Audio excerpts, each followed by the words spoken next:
সর্বশেষ একটি হাদিস শরীফ বলে যায়, এই যে নবী প্রেম, নবীর প্রতি এটা আনুগত্যতা, আপনি সুন্নতকে আঁকড়ে ধরেছেন, শুধু এতটুকুর মধ্যে আনুগত্যতা সীমাবদ্ধ নয়, আপনি যেগুলো করছেন এগুলো আমল। আনুগত্যতার প্রথম যে ধাপ সেটা হচ্ছে নবীর প্রেমটা অন্তরে ধারণ করা। নবীকে ভালোবাসতে চান কিনা? আওয়াজ দিয়ে বলেন। নবীর প্রেম যদি অন্তরে না থাকে তাহলে আপনি ঈমানদার হতে পারবেন না। তাহলে আনুগত্যতার প্রথম ধাপ হচ্ছে নবীর প্রেমটা অন্তরে ধারণ করা। এরপর আপনি নবীর সুন্নতকে আঁকড়ে ধরবেন। তাহলে আপনার জীবনের মধ্যে দেখবেন আল্লাহর রহমতে ভরপুর হয়ে যাবে। সাহাবায়ে কেরাম নবীকে কিরকম ভালোবাসতেন, কতটুকু ভালোবাসতেন দেখুন। হাদিস শরীফে এসেছে, আন রবিয়া ইবনে কাবিল আসলামি قال রবিয়া ইবনে কাব আল আসলামি উনার থেকে এটা বর্ণিত, তিনি বলছেন যে কুনতু আবিতু মা রাসূলিল্লাহ সাল্লাল্লাহু আলাইহি সাল্লাম ফাআতাইতুহু বিউদুইহি ওয়া হাজাতিহি। তিনি বলছেন যে আমি আল্লাহর নবীর সাথে রাত্রি যাপন করতাম এবং আল্লাহর নবীর ওযুর পানি নিয়ে আসতাম, কিংবা অন্যান্য কোনো প্রয়োজন থাকলে, কোনো কিছুর দরকার হলে আমি সেই খেদমতটা আল্লাহর নবীর জন্য সেই খেদমতটা আমি আঞ্জাম দিতাম। তো এইভাবে তো যাচ্ছে হযরতে রবিয়া, তিনি এইভাবে নবীর জন্য ওযুর পানি নিয়ে আসছেন, নবীর হাজতগুলো পূরণ করছেন, অর্থাৎ খেদমতের মাধ্যমে অন্যান্য কিছু লাগলে সেগুলো নিয়ে আসছেন, পূরণ করছেন। তো আল্লাহ রাসূল সাল্লাল্লাহু আলাইহি সাল্লাম একদা উনাকে বলছেন যে ফতাল আলী সাল, আল্লাহর নবী বলছেন, হে রবিয়া, তুমি যদি আমি রসুলের কাছ থেকে কিছু চাও, কিছু চাওয়ার যদি তোমার থেকে থাকে তাহলে তুমি সেইটা চাইতে পারো। কে বলছেন? আমার নবী বলছেন। ওই সাহাবীকে বলছেন যে তুমি যদি কোনো কিছু পাওয়ার ইচ্ছা পোষণ করো, তোমার যদি কোনো হাজত থাকে, কোনো দিলি নেখায়েশ থাকে, অন্তরের কোনো বাসনা থাকে, আমি রসুলের কাছে তুমি চাইতে পারো। তখন তিনি বলছেন, ফাকুলতু আসআলুকা মুরাফাকাতাকা ফিল জান্নাহ। তিনি বলছেন, ইয়া রাসূলুল্লাহ, আমি একটা জিনিস চাই, সেটা হচ্ছে জান্নাতে আমি আপনি নবীর সান্নিধ্য চাই।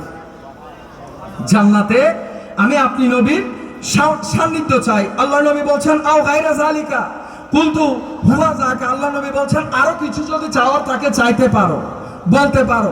তখন তিনি বলছেন, না ইয়া রাসূলুল্লাহ, আমি জান্নাতে আপনার সান্নিধ্যটা চাই, এতটুকু হলে হয়ে যাবে, অন্য কিছু আমি চাচ্ছি না। তাহলে দেখুন, এটা সাহাবায়ে কেরামের মধ্যে এটা একটা ট্রেন্ড ছিল, একটা প্রতিযোগিতা ছিল, কার থেকে কে বেশি নবীকে ভালোবাসবে, কার থেকে কে বেশি নবীকে ভালোবাসবে। কখনো হযরতে সওবান একটা বলছে, কখনো হযরতে রবিয়া একটা বলছে। এরকম আরো অন্যান্য হাদিসে এসেছে, যেখানে যেমন উহুদের ময়দানের মধ্যে যুদ্ধ চলাকালীন সাহাবায়ে কেরাম আহত, নবীর দন্দন মোবারক শহীদ হলো ওই যুদ্ধের মধ্যে। এই যুদ্ধ চলাকালীন এই একজন সাহাবী বলছেন যে, তিনি বলছেন যে সাহাবীরা আহত দেখে আমিও যুদ্ধে ঝাঁপিয়ে পড়লাম, আমিও আহত হলাম। তখন আমি নবীকে বলছি যে আমি জান্নাতের মতো আপনার সাথে চাই, আপনার সঙ্গ চাই, আপনার সান্নিধ্য চাই। তাহলে আমরা, আমাদের নজরিয়াটা হচ্ছে, আমরা আমাদের স্বভাব, আমরা জান্নাত যদি আপনি নিশ্চিত হয়ে যায়, আপনাকে যদি আল্লাহ জান্নাত দিবে, এটা যদি আপনি দুনিয়ায় থাকতে যদি জেনে যান, আমাদের কামনা হলো আমরা কোন রকম জান্নাতে যেতে পারলে শেষ। সাহাবীরা এতটুকুতে সীমাবদ্ধ থাকে নাই। সাহাবীরা চিন্তা করেছে জান্নাতে যাব, জান্নাতের সুখ ভোগ করব, এটা বড় কথা না। সাহাবীরা খালি ঘুরে ফিরে থাকতো, ইয়া রাসূলুল্লাহ, জান্নাতে যদি আপনার সান্নিধ্যটা পেয়ে যায় তাহলে হয়। তাহলে বোঝা গেল সাহাবায়ে কেরাম বুঝাচ্ছে, যদিও আমাদেরকে জান্নাতে দেওয়া হয়, মানুষ জান্নাতে যাওয়ার পর আর কোনো চাওয়া পাওয়া থাকে না। সাহাবায়ে কেরাম এই ভুলটা ভাঙিয়ে দিলেন।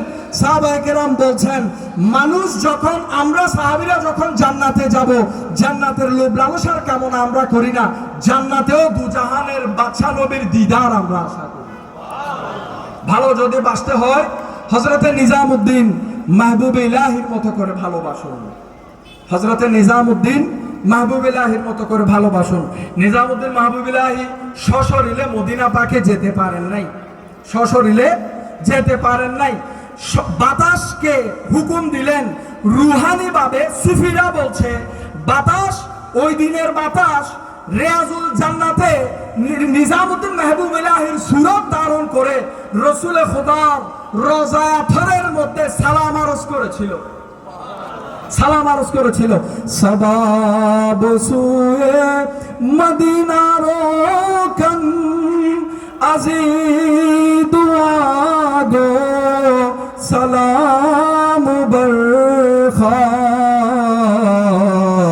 बगर दो शाह रसूल बगर दो बसद तजर्रु पयाम बरखा सलातु रब्बी अला मुहम्मद सलामु रब्बी अला बसूज़ मन सूरत में साली नवाज बगुजार अंदर आजा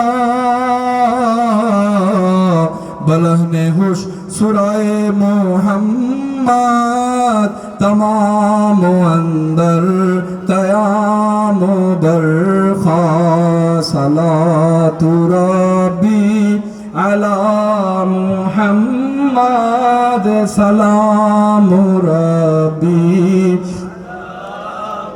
बलहने दाओ दे हम नाशु बना ले दर दे आशनाशु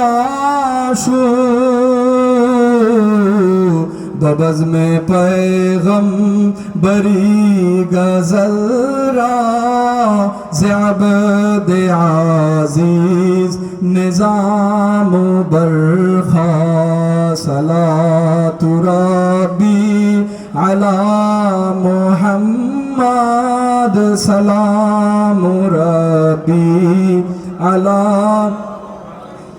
সর্বশেষ পরিশেষে এটাই বলছি, সুফিয়ায়ে কেরাম যারা আছেন, যেনারা সুফিবাদের অনুসারী বিভিন্ন মাশায়েখগণ, তরিকতের শায়েখগণ যারা আছেন, সত্যিকারের সুফিগণ, আপনি দেখেন হযরতে মওলা আলীর পরে থেকেই যে সুফিবাদের যে সিলসিলাটা হযরতে হাসান বসরি হয়ে কোন কোন জায়গায় হযরত ইমাম হাসান হুসাইন হয়ে এই যে সিলসিলাগুলো ভাগ হচ্ছে, সারা পৃথিবীতে সুফিরা ছড়িয়ে ছিটিয়ে গিয়েছেন। এই সুফিদের আদর্শ হচ্ছে এক নম্বরে আল্লাহর আনুগত্যতাটা এমন ভাবে করবে, নবীর প্রেম এবং নবীর আদব এহতেরাম অন্তরে ধারণ করে উনারা আল্লাহর হুকুমের পালন করেন। এই আল্লাহর হুকুম পালনের মাধ্যমে নফল ইবাদতের মাধ্যমে একটা সংযোগ তৈরি করেন, যে সংযোগটার মাধ্যমে এমন হয়, এমন একটা পর্যায়ে চলে আসে, আপনি যদি প্রকৃত কোন সুফির সান্নিধ্যে যদি আপনি গিয়ে থাকেন, রুহানি ফয়জাত যদি আপনি হাসিল করে থাকেন, আপনার দিলি পর্দা হেজাবগুলো যদি উঠে গিয়ে থাকে, এই খাগড়াছড়ির জমিনে বসে এইখানে জায়নামাজ আপনি বসে থাকবেন, কিন্তু এইখান থেকে আপনি নবীকে সালাম আরজ করলে সোনার মদিনা থেকে মদিনাওয়ালা নবী আপনার সালামের জবাব দিয়ে দিবে।